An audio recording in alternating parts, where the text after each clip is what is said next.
about the bold thefts, leaving some residents of a Centretown neighborhood feeling frustrated and unsafe. Our neighbor across the street had his car broken into. A worker nearby had his wallet stolen. What property crime stats are showing us in the core. Getting set to celebrate Pride in the dark shadow of a brutal attack.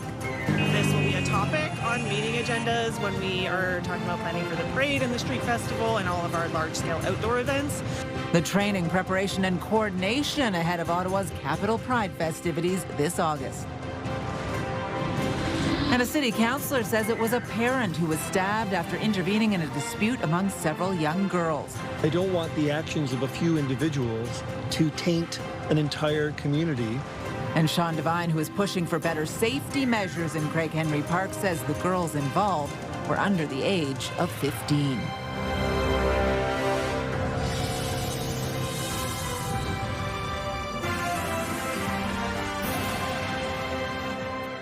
Good evening. Residents in some Ottawa neighborhoods are raising concerns tonight about thieves stealing items from their cars and porches. It comes as new police data shows a major spike in the number of thefts in the capital, up 18% compared to last year.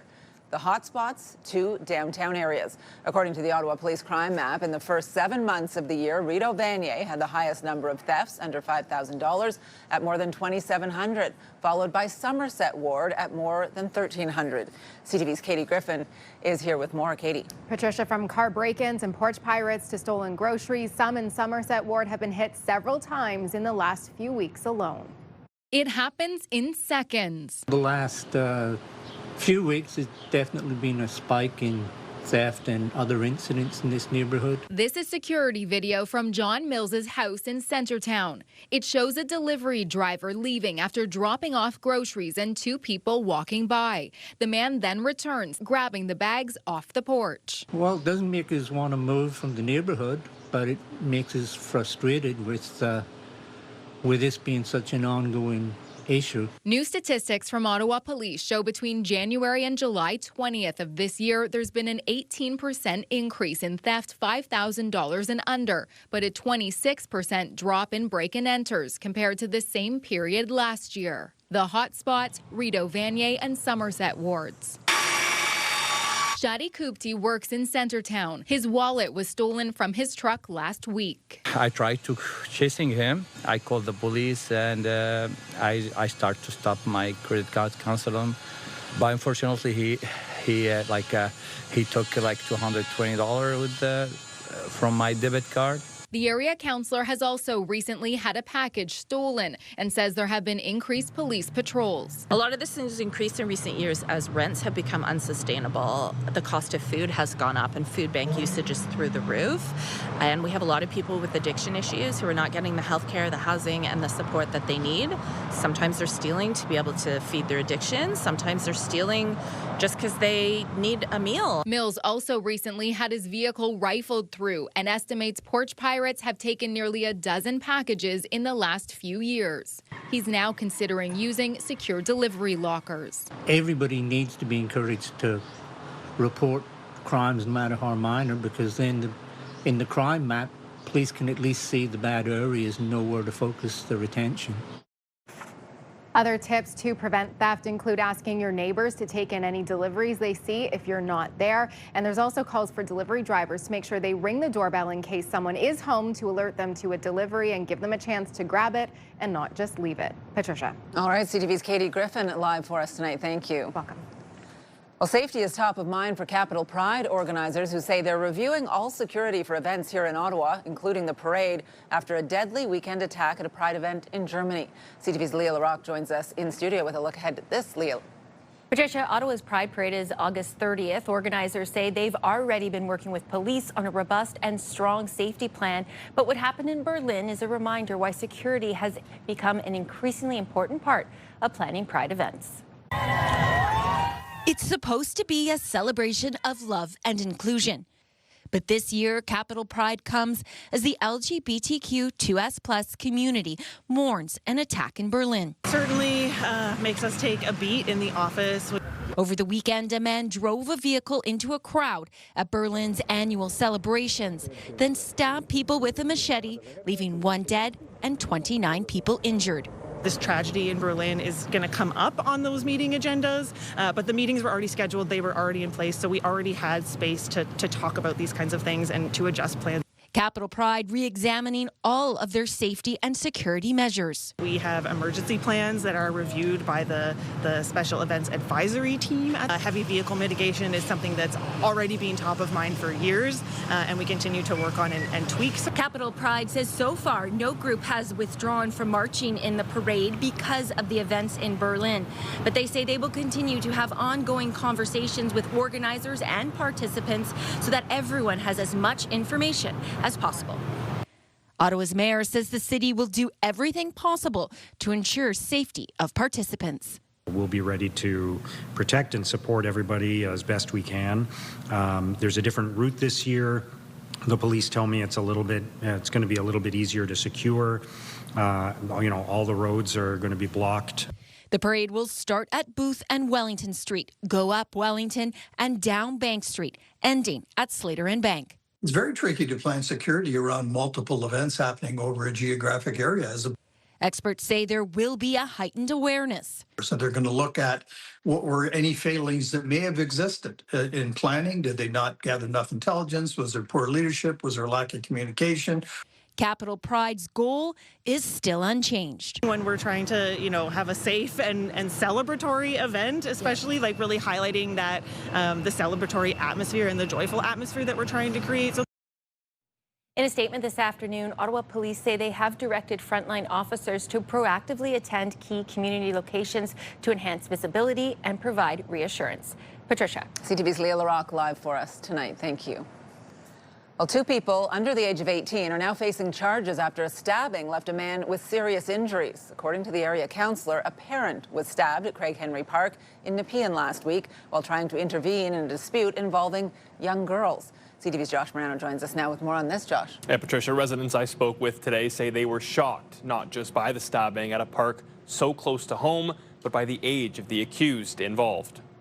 A stabbing in a popular Nepean Park. Top of mind for many in the area, including Deirdre Guy with the Craig Henry Community Association. I mean, everyone, of course, in the neighborhood is concerned. It is sad that it is happening and that it's turned out as it has. Paramedics say a 55-year-old man was stabbed twice Thursday night while trying to intervene in a conflict involving several young girls. It's scary. It's frightening. We've lived here for over 40 years, and there hasn't been a lot of altercations in this park, so it's really surprising that it happened. Ottawa police say 2 youths are facing charges. According to area councillor Sean Devine, it was a parent that was stabbed. He says police arrested 2 girls under the age of 15. I'm glad that arrests have been made, but it's another concerning incident for this neighborhood. Devine says residents have been raising safety concerns in the area for some time and believes this incident highlights the need to address them. Parents have a right to send their kids to go play in the park at night and not worry about this. People in this neighborhood have a right to expect that if they do raise concerns, that they'll get response from the police and from the city. Devine is calling for more visible police presence, but stresses a plan is needed to keep the park busy with events geared to families and youth. If I can have a Craig Henry night market, if I can have movie nights in the park, that will just turn these spaces that are like just where kids are going to go hang out and put something positive in there. I need local youth to be part of the solution here. For Guy, she's counting on the community to focus on the positive, hoping this type of incident will never be repeated. Don't let it deter you from enjoying your life and getting out there with your kids and playing. The names of those charged are protected under the Youth Criminal Justice Act. Police say there are no ongoing concerns for public safety as the investigation continues. Patricia. CTV's Josh Morano live for us tonight. Thank you. Still ahead, summer isn't even halfway done, but some parents are already parting with their hard-earned cash on a back-to-school shopping spree. Whether you get it done early or wait, you're spending big. That story coming up. Here's a live look now through our Centennial Glass sky cam. It is 21 degrees out there right now and relatively calm, although there was some threatening weather earlier this afternoon, Jackie, that you were monitoring for us. Yes, that's right. Just around 4:45, there's a severe thunderstorm warning in effect for areas near Barrhaven as well as South Gloucester. It lifted 15 minutes later, so just after 5 o'clock. And it's funny because we did see that downtown Ottawa, lots of sunshine, but by the Ottawa airport, there was light rain shower that moved through in the last couple of hours. Now, again, right now, temperatures feeling like it's still in the 30s, so the humidity levels still quite warm, and this will actually carry on into tomorrow. We'll get to more on that in just a bit. Overnight conditions, 18 degrees, still a chance that we could see showers rolling in throughout eastern Ontario. We've got southerly winds as well, a chance of thunderstorm as well. This will carry on into tomorrow, where we are anticipating between 15 and 25 millimeters of rain. Yes, 23 degrees is the anticipated daytime high, but humidex levels will make it feel closer to 31. We'll get a closer look at when we could expect this rain to really move past Ottawa as well as parts of the region, and more on your long-term forecast in just a bit. Patricia. Thank you. A scary situation on Highway 416 involving a transport truck thankfully ended with no injuries. According to Ontario Provincial Police, a truck crossed the center median and drove for several hundred meters in the wrong lane after the driver fell asleep. This happened around 4:30 this morning near Bankfield Road. The driver of the truck was charged with careless driving. Meantime, a 33-year-old Ottawa man was caught going 80 kilometers over the speed limit on Highway 417 over the weekend. The vehicle was stopped near Pinecrest Road around 4 a.m. Saturday. OPP say during the traffic stop, officers saw open cannabis in the vehicle. The driver is now facing 7 charges, including impaired and stunt driving. Police are investigating another shooting outside the U.S. consulate in Toronto, the second in recent months. The building was struck by gunfire early this morning. Police had stepped up security around the consulate following a similar incident in March.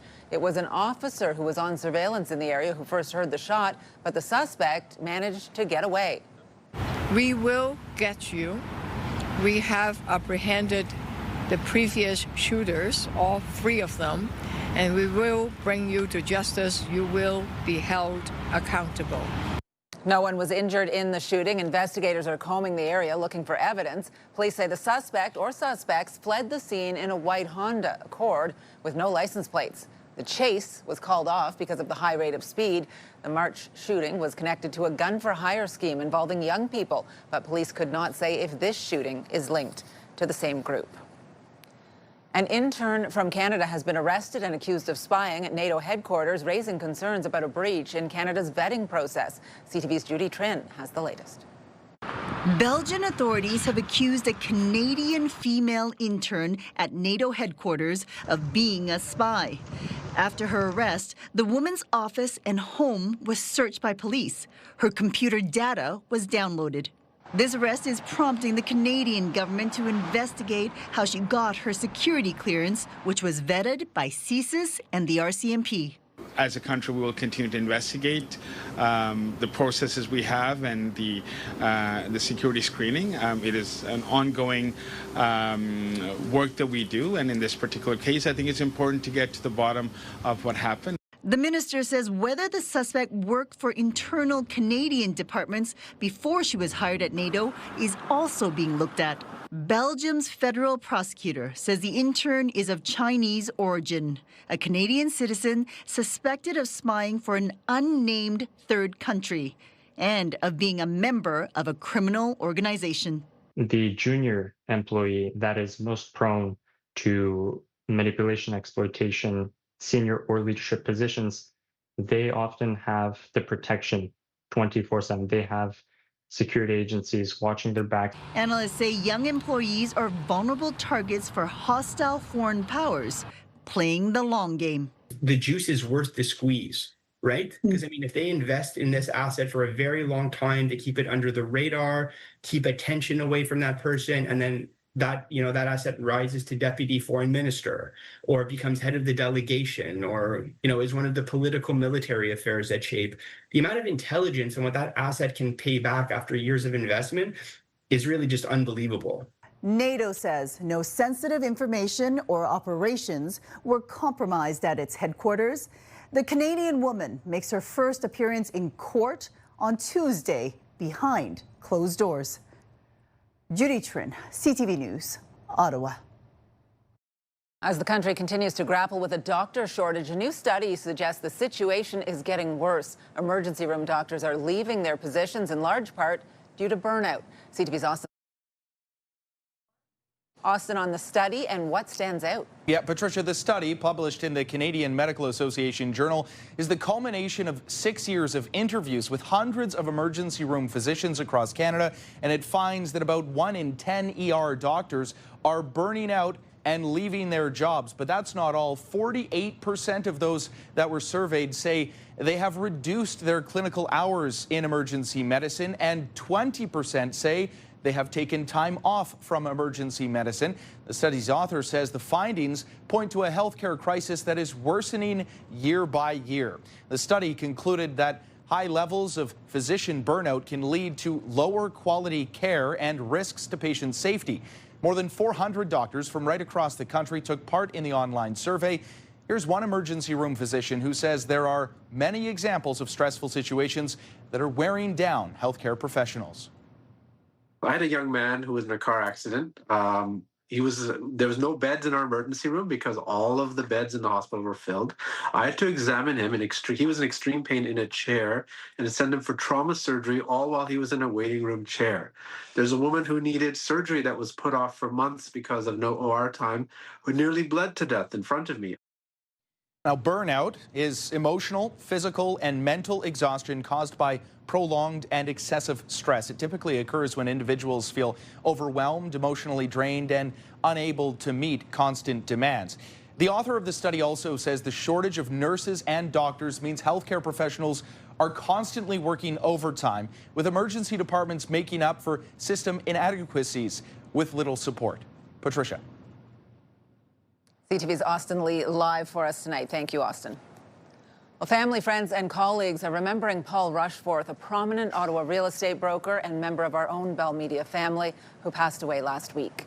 For 19 years, Rushforth hosted Open House, the real estate and mortgage show on CFRA, with co-host Frank Napolitano. He was a trailblazer in the industry and not only helped families find homes, but also mentored numerous others. He was a fixture at many charitable events and an athlete. He played for the Ottawa Junior Senators from 1989 to 91. His co-host remembering him tonight.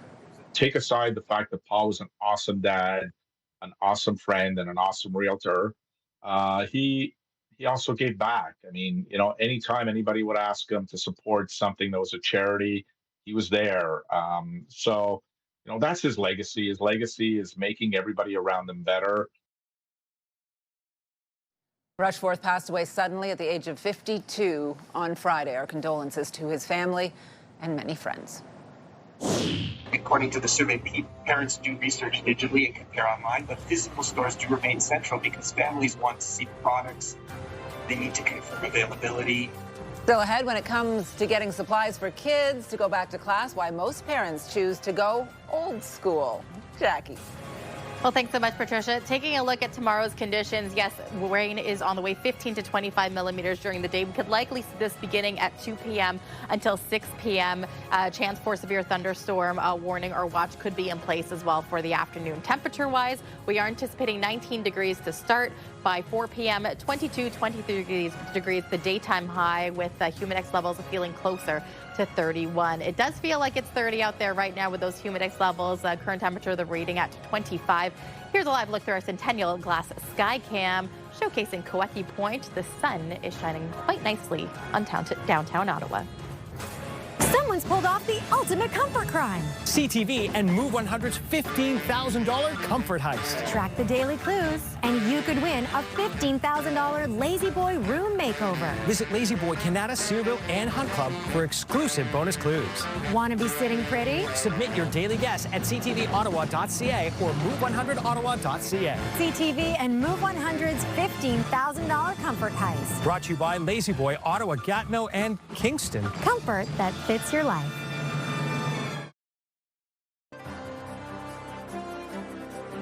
Well, a note to drivers in the Hittenburg area. A section of Scott Street is now closed for water main repairs. The street closed this morning between Bayview Station and Parkdale Avenue. It's set to reopen at 5 a.m. on Sunday for the Ironman. If the work is not done, it could close again next week. Okay, kids, cover your ears for this one. It's time to think about back to school. And new data shows when it comes to buying school supplies, parents overwhelmingly prefer to go in person to a store and not online to get what they need. Here's CTV's Camille Wilson. Thank you. Catherine Morin and her granddaughter, soon-to-be fifth grader Amelia, are getting a head start on back-to-school shopping. They have a list. Probably like some pens, markers, and some pencils and erasers and stuff. Maybe a pencil case. And a budget. How about $40 because it's our first day shopping. And she's got a dad and an aunt and, and my mom. Family's big. New data from the Retail Council of Canada shows when it comes to school supplies, parents prefer in-store shopping, 99% of them. We know that, according to the survey, parents do research digitally and compare online, but physical stores do remain central because families want to see the products. They need to confirm availability. I like it in store myself so you can see what's out there. Yeah. More variety. For this kind of shopping, nothing beats being able to touch the product. Definitely in store. We like to test out our product. In store, you get to try it out, see how it feels, backpacks especially, check out the markers. We like to make sure we're getting the good products. Back to school shopping is a giant business in Canada worth about $4.5 billion. Parents can pay between $600 and $750 a year, including electronics like a computer. The data shows people using digital flyers and online to check reviews and compare prices. I'll go online and get the inspiration, but then I'll probably go in person as well. Shoppers choosing to wait for promotions, comparing costs and finding deals. Some things might not be in the budget. Parents are expecting to pay more this year than last year. I would like to watch prices. They do not care about prices. There's school shopping, either the tools for the classroom or clothes and stuff like that too. So how did Catherine and Amelia do with their $40 budget? Closer to 80. No. The cost is twice as much as we're aiming for. Still, they found what they needed. Camille Wilson, CTV News. That's $80. Wow. Well, some parents may be thinking about back to school, but it certainly still feels like summer in the capital. A hot and humid day here in Ottawa today. Temperatures climbing to 29 degrees this afternoon. Felt more like 36 with the humidity, and certainly we're really feeling that humidity this morning. So you have that kind of hot, hazy weather, and then you're thinking back to school for the parents who really like to get on it early. I'm looking at that story and I'm thinking, I wonder over the years how much money I have spent on back to school shopping. Just have one left for a little university back to school shopping, and then I'll be done. But yeah, that's a lot of parents spending a lot of money out there. It is, yeah, absolutely. In the heat. In the heat, it's kind of distracting to do the shopping in the heat when all you want to do is hang out, enjoy the sun, stay by the canal, as we saw there. And we might be a couple days before we enjoy this because we are anticipating more rain moving through as well. Let's look at the temperatures right now, though. It's 25 degrees. Today's daytime high about 28, but as mentioned, those humidex factors feeling closer to about 36. Taking a look at tonight's lows, it is looking to be quite warm, about 18 degrees for most of eastern Ontario. There is a chance that we could see some showers moving in, perhaps even some thunderstorm risk. The greater chance is going to be early hours of the morning, around 5, 6 a.m., about 70% chance. Tomorrow's daytime highs, this is about 23 degrees, and it's going to feel closer to 31. Again, the anticipation for severe thunderstorm warning or watch, this will likely be in place in the afternoon. We are calling for 15 to 25 millimeters of rain moving through. In the later part of the evening, Environment Canada also calling between 20 to 30 millimeters of rain. So again, we are keeping a very close eye on this. This gives you a picture of what we could see for conditions. Tuesday, 8 a.m. around Pembroke, Renfrew, there is a chance that we could see some active weather moving in. Not much for Ottawa until closer to the 1 o'clock hour. This is when we're going to see some cell system move through around Smiths Falls, perhaps even closer to Brockville. It's actually going to move up towards Ottawa closer to 5 o'clock and moving towards Mont-Tremblant. So we are anticipating in the afternoon that we could see the heavy rainfall moving in. It should clear by Wednesday overnight, but we are still in store for more rain moving through. Now, right now across the country, 22 and mainly sunny in Fredericton. It's 20 and a mix of sun and cloud in Charlottetown. Still fairly cool conditions, 22 in Sudbury, Timmins, 24 in Thunder Bay. The heat really is sticking around the prairies where Regina, it's already 31 degrees, lots of sunshine, and not much in terms of rain for Saskatoon either. 28 degrees in Winnipeg and Saskatoon, Calgary as well. 20 degrees in Vancouver with a mix of sun and cloud. Now here back in Ottawa, different story. This 70 forecast brought to you by Davidson Hearing Aid Centers, celebrating over 80 years in family business. Again, thunderstorm risk in place for tomorrow on Tuesday, 15 to 25 millimeters of rain. Daytime high 23, Humidity levels will feel closer to 31. Wednesday, we are going to continue 24-degree daytime highs. Chance of showers will likely be in the early part of our Wednesday. There is still a slight possibility we could see rain and chance of showers for our Thursday. It will not be, sadly, until Friday that we are likely guaranteed lots of sunshine. Patricia. Thank you, Jackie. Well, the Northern Tornadoes Project confirming 2 tornadoes touched down in Quebec last week. The first hitting Harrington in the Laurentians region, about 130 kilometers northeast of Ottawa, last Tuesday with an estimated maximum wind speed of 175 kilometers per hour. The tornado snapped power poles and trees, causing some damage to structures. Just over an hour later, there was a second tornado in Saint-Donat, nearly 100 kilometers northeast of Harrington. It was the same storm that produced the 2 tornadoes. It was the Saint Donat was about an hour later and about 50 kilometers to the northeast. So yeah, sometimes these storms, these supercell storms, the ones with rotation that you can see on radar, they can actually produce multiple tornadoes as they have a long lifetime. No injuries were reported as a result of either of these tornadoes, though several buildings were damaged and some power lines were brought down.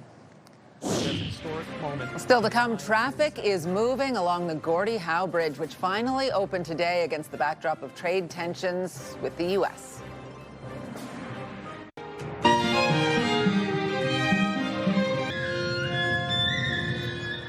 The beautiful sounds of chamber music filling venues across the city. It was the opening weekend of Ottawa Chamber Fest. The annual festival features over 60 events. It wraps up on August 2nd. Well, it took decades to get here, but the Gordie Howe International Bridge is finally open. Traffic now flowing on the bridge, which became wrapped up in cross-border drama that resulted in a new revenue-sharing plan with the U.S. CTV's Robert Lothian is at the bridge in Windsor with the latest. Robert. Well, after years of construction and decades of anticipation, traffic is now officially flowing here at the Gordie Howe International Bridge in Windsor. Shortly before noon today, cars began to roll off of the 401 and make their way through the entry points, finally getting to pay those tolls and see the operations move in what appears to be pretty smoothly so far. And that's a good thing for Windsor because that's a big reason of why it is built here. Windsor and Detroit are responsible for about $1 billion worth of goods that are moving through this corridor on a regular day for the trade between Canada and the U.S. What this means, though, is that now traffic will no longer have to flow simply over the Ambassador Bridge, where it's needed to move through neighborhoods in Windsor, across residential and municipal roads to make its way to the bridge. Now it simply rolls off the highway, which will provide big benefits for the city. Now, before cars began to roll themselves, there was a couple specific special passengers who got to make the trip, specifically members of the Howe family. Of course, it is the Gordie Howe Bridge, named after the iconic and late Mr. Hockey, who is, of course, dearly beloved to Canadians, but also to Detroit, as he was a longtime Red Wing. His family making the trip over the bridge, as well as a local trucker getting their chance from a local trucking company to make the trip from the commercial side. Reporting in Windsor, Robert Lothian, CTV News. Well, meantime, a new poll finds a majority of Canadians believe the country should stand firm in the face of U.S. President Donald Trump's plan to impose more tariffs. According to the survey by the Angus Reid Institute, 34% of respondents say the government should match any new American import duties dollar for dollar. 28% support more limited counter tariffs. Just 7% of respondents say the government should concede to U.S. demands in order to avoid more tariffs. Well, now some other stories you need to know right now. Residents in Ottawa's East End may notice drones flying in the sky this week. Alto is conducting drone surveys in several communities to study the potential high-speed rail route between Ottawa and Montreal. The drones will be flying in the area south of Merville-Bog, near Russell Road, Ramseyville Road, and Highway 417.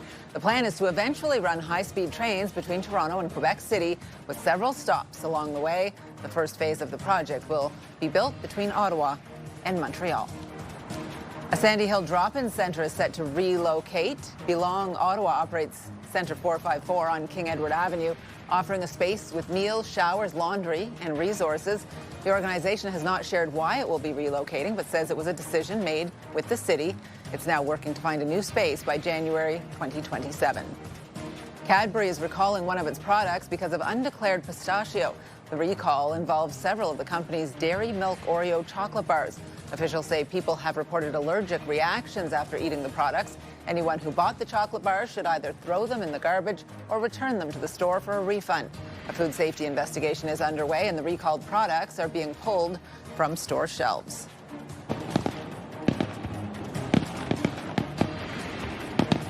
Fireworks will be lighting up the skies in Ottawa several times over the next few weeks. The 29th edition of Les Grands Feux de Casino-Lac-Limy kicks off Wednesday. There will be 6 nights of shows every Wednesday and Saturday until August 15th. Canada, France, Brazil, and China are all taking part in the international competition.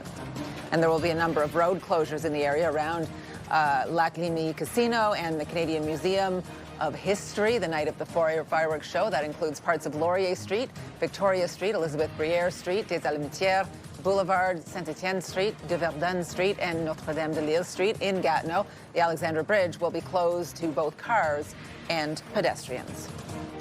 Mellenhorst striding forward into the penalty area, right boot, and it is in the back of the goal. In the 36th minute, another goal for Kira Mellenhorst, her 5th of the season. Kira Mellenhorst will be staying in Ottawa for a while. The Ottawa Rapid FC is signing a contract with the midfielder that will keep her with the team through the 2027 season. Mellenhorst grew up playing soccer right here in Ottawa. They don't just, identify the DNA profile. They put it to a town in Scotland. Police solved one of Toronto's oldest mysteries, a cold case dating back 90 years. More on the technology they used just ahead. Pure Country 94. Ottawa's home for the best country music. Listen to Pure Country 94 on the free iHeartRadio app. Get the latest live local breaking news. Sign up now for our morning and evening CTV News Ottawa newsletter. The best local content from CTV News, Your Morning Ottawa, and News Talk 580 CFRA. Get it all in one place. Sign up now at ctvnewsottawa.ca. The CTV News Ottawa newsletter is brought to you in part by CAA Business.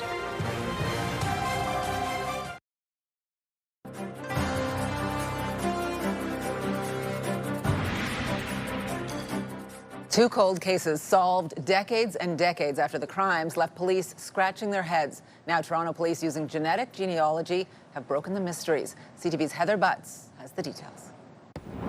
Sifting through the ruins of a demolition site in 1995, police knew then this decades-old murder would be challenging to solve. Forensics determined the victim was buried after suffering at least 6 blows to the head from a hammer-like weapon. They couldn't even develop a DNA profile because of the decomposition.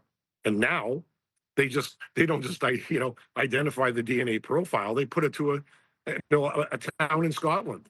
In 2022, it was selected as part of Project 31 using investigative genetic genealogy. The victim was identified as Mary McLeod Moffat, born in 1905 in Scotland and immigrated to Canada, likely murdered in approximately 1936. We were able to obtain a segment of bone from her that actually was able to yield a perfect, nice, clean, fully robust DNA profile for her, and our team of amazing genealogists were able to wrap this up. Police say the victim's husband, who died a decade before his wife's body was discovered, is believed to be responsible for her murder, putting a 90-year-old case to a close. The second cold case breakthrough, also very public and high profile in nature, a 2004 crash along a major Ontario highway where police found a badly burned body in the passenger seat. What's suspicious is the amount of damage on the car. The cause of death was never determined. DNA analysis led police to many Cree communities. And after 2 decades of piecing together family connections, she was identified as Patsy Flora Lagarde. When you speak to relatives of it, says she was actually very full of life and a very sort of energetic, happy person. So bringing this news to them was absolutely crushing. An element of closure for 2 families decades later. Heather Butts, CTV News, Toronto. NVIDIA is working on a new round of deals worth more than $750 billion U.S. BNN Bloomberg's Marilla Fernandez has more. It's another example of what's called circular financing, when suppliers take stakes or finance companies that use its products. One partnership is with SK Hynix out of South Korea. It's worth $500 billion US. SK Hynix makes memory chips. NVIDIA is also reported to be providing $250 billion US in funding for OpenAI to lease computing power.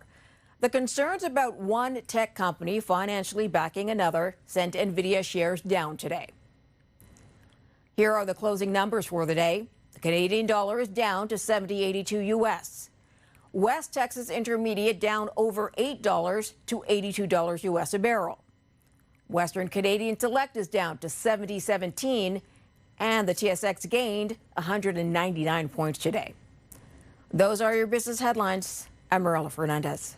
It's something that I want people to look for, find.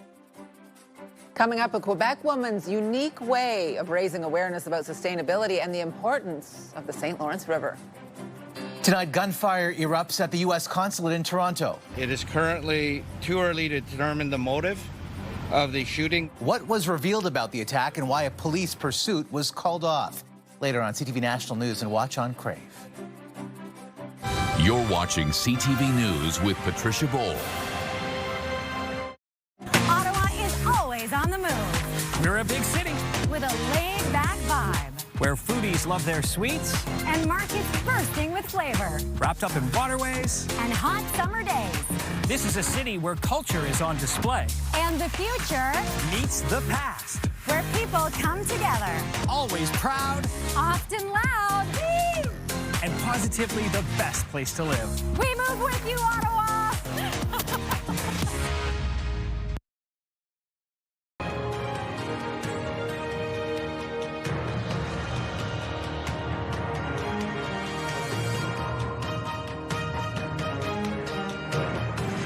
A Quebec woman will soon be setting sail on a solo journey along the St. Lawrence River. She'll be visiting communities along the waterway with a goal of teaching people about the creatures that live in the river and the importance of protecting them.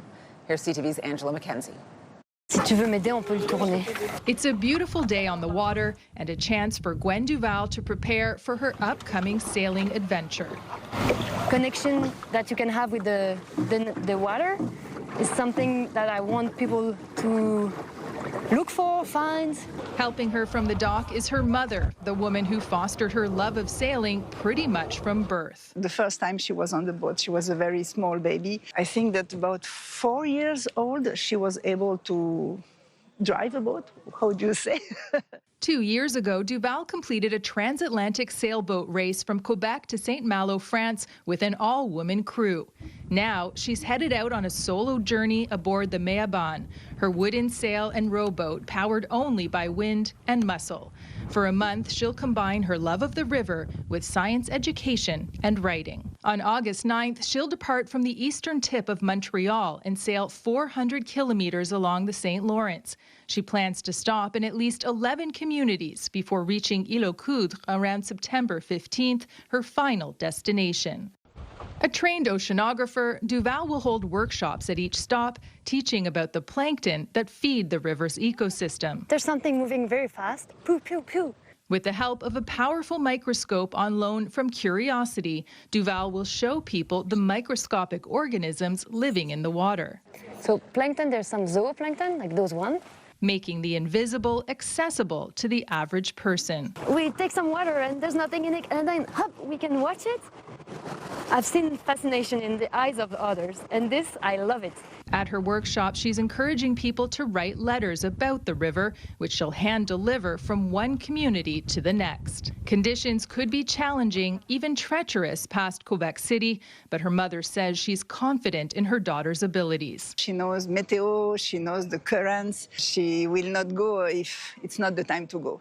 You can follow Duval's adventure on her Instagram, Courrier du Fleuve, as in River Courier, charting a course to encourage others to protect the St. Lawrence. When you feel it very strongly, the connection with the nature, you don't want to hurt it. You feel that you're part of a plankton world. A mission she hopes will be smooth sailing. Angela Mackenzie, CTV News. In this ravine by my house, there's a church bell that goes off at the same time every day. And when it does, it sets off the coyotes. Well, coming up, our CTV science and technology expert Dan Riskin captures something incredible on camera. Those details just ahead. Jackie. Well, thanks so much, Patricia. Taking a closer look at the next 3 days. Yes, 15 to 25 millimeters of rain in store for our Tuesday. Risk of thunderstorm as well. Wednesday, still a chance of showers moving through at 40% chance. And Thursday, the rain showers could be lingering as well. But as you can see by the temperatures, we are going to be averaging between 23 and 26 degrees. Here is a live look through our Centennial Glass Sky camera. Right now, no rain in sight. There is a chance of showers for this evening and into the overnight.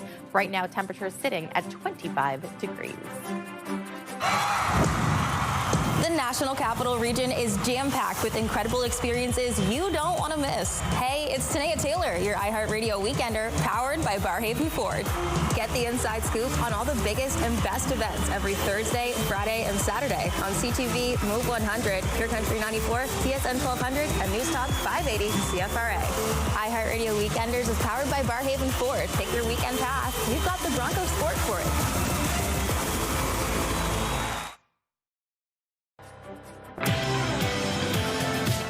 Tomorrow on Your Morning Ottawa, we are in your neighborhood. We visit Miam Miam General Store. We head to Chinatown. Tune in on CTV or stream us live on Crave. It all starts at 6. Hairstyles, courtesy of Salon Fiorella. Well, here's what's on CTV tonight. E-Talk, The Big Bang Theory, American Ninja Warrior, and The Quiz with Balls. And here's a recap of the top stories we are following right now. It's a really tough problem to tackle because the reasons this is happening are quite systemic and need a lot of longer-term solutions. New data showing a major spike in thefts in Ottawa with 2 hotspots, Rideau Vanier and Somerset wards. Certainly, this tragedy in Berlin is going to come up on those meeting agendas. Capitol Pride reviewing security after a deadly attack at a Pride event in Germany over the weekend. I don't want the actions of a few individuals to taint an entire community or to make apprehensive broadly and generally about all youth. 2 people under the age of 18 facing charges after a stabbing at a Nepean Park. The councillor for the area says a parent was stabbed while trying to intervene in a conflict involving young girls. One more look at the weather forecast. Calm down, still warm. Calm down, still warm. We will have the warm conditions tomorrow, but bring your umbrella. We are anticipating a lot of rain moving through tomorrow. So tomorrow morning, 18 degrees, few showers already for parts of the region. Again, thunderstorm risk as well. Tomorrow, 15 to 25 millimeters of rain is expected to roll through. The daytime high, 23. Humidex levels feeling closer to 31. The rain could linger for Wednesday.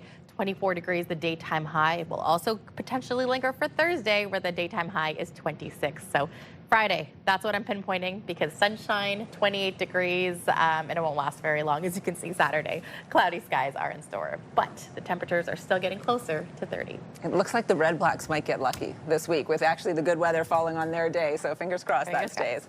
We want to check in and see what our team is working on for tonight. Austin Lee is on the desk. Yeah, thanks, Patricia. We'll have a story on eating disorders. Some doctors say that they're seeing a spike in eating disorders, especially amongst young people as of late, which is something they say they notice every summer.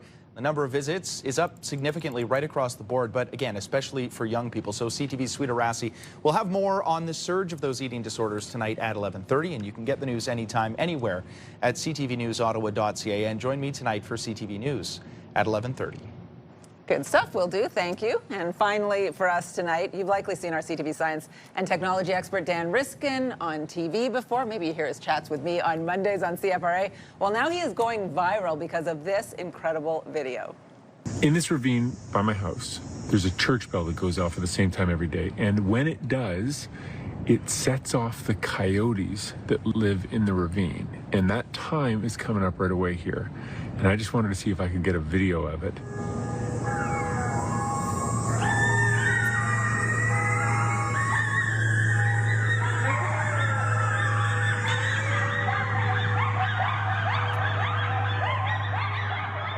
Okay, super creepy. There's clearly a ton of coyotes in the woods near his house. This video now has, I just looked right before the commercial break, 1.2 million views on Instagram, which is incredible. And the really interesting thing for me is that the dog was like on high alert before the bells. Like the dog sensed there were creatures around. Didn't really react anymore when he heard them. Like he was sniffing them out beforehand, right? Yeah. Right on it. I'd be a little nervous taking your dog around there. I was saying, did neighbors call you up and say, well, thanks, I'm not taking my little dog in those woods anymore now that I realize how many coyotes are there? It's kind of crazy. No kidding. Yeah, anyway, lots of views going viral for the coyote. He said he spent his whole weekend just kind of checking the phone to see if he'd get over the million mark, and 1.2 now. So good for Dan. It was a lot of fun. Congrats, Dan. Yeah. What's that? Congrats, Dan. Congrats, Dan. Yeah. He's usually called the Batman, but now we're changing his name to Coyote Dan, I think. Oh, I like that one. That's good.